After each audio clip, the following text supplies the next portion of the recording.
আজি আমাৰ 11 দিনীয়া আদ্য শ্ৰাদ্ধ ইয়াত আমাৰ ঘৰতে অনুষ্ঠিত হ'ল আৰু মাংগলিক কাৰ্য 13 দিনীয়া যিখিনি মাংগলিক কাৰ্য আছে সেইখিনি যোৰহাটৰ ৰাইজে অনুষ্ঠিত কৰিছে। যোৰহাটত আমি পৰিয়ালৰ বহুকেইজন লোক কাইলৈ ইয়াৰ পৰা ৰাওনা হ'ম।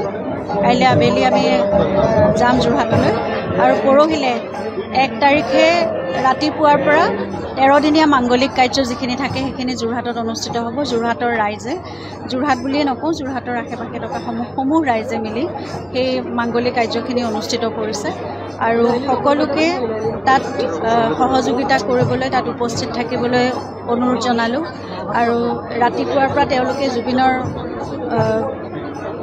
চিতাভস্মৰ সন্মুখত জুবিনৰ বাবে শ্ৰদ্ধাঞ্জলি জনাবলৈও তেওঁলোকে সুবিধা কৰি দিব। গতিকে সকলোৱে আহি শান্তিপূৰ্ণভাৱে শ্ৰদ্ধাঞ্জলি জনাই আমাৰ মাংগলিক কাৰ্যত পৰিয়ালৰ সৈতে সহযোগিতা কৰিব বুলি আমি আশা ৰাখিছোঁ।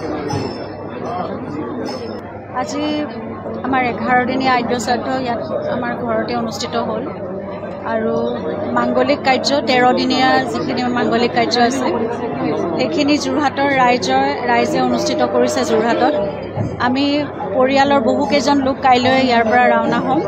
কাইলৈ আবেলি আমি যাম যোৰহাটলৈ আৰু পৰহিলে 1 তাৰিখে ৰাতিপুৱাৰ পৰা 13 দিনীয়া মাংগলিক কাৰ্য যিখিনি থাকে সেইখিনি যোৰহাটত অনুষ্ঠিত হ'ব। যোৰহাটৰ ৰাইজে, যোৰহাট বুলিয়ে নকওঁ, যোৰহাটৰ আশে-পাশে থকা সমূহ ৰাইজে মিলি সেই মাংগলিক কাৰ্যখিনি অনুষ্ঠিত কৰিছে আৰু সকলোকে তাত সহযোগিতা কৰিবলৈ, তাত উপস্থিত থাকিবলৈ অনুৰোধ জনালোঁ আৰু ৰাতিপুৱাৰ পৰা তেওঁলোকে জুবিনৰ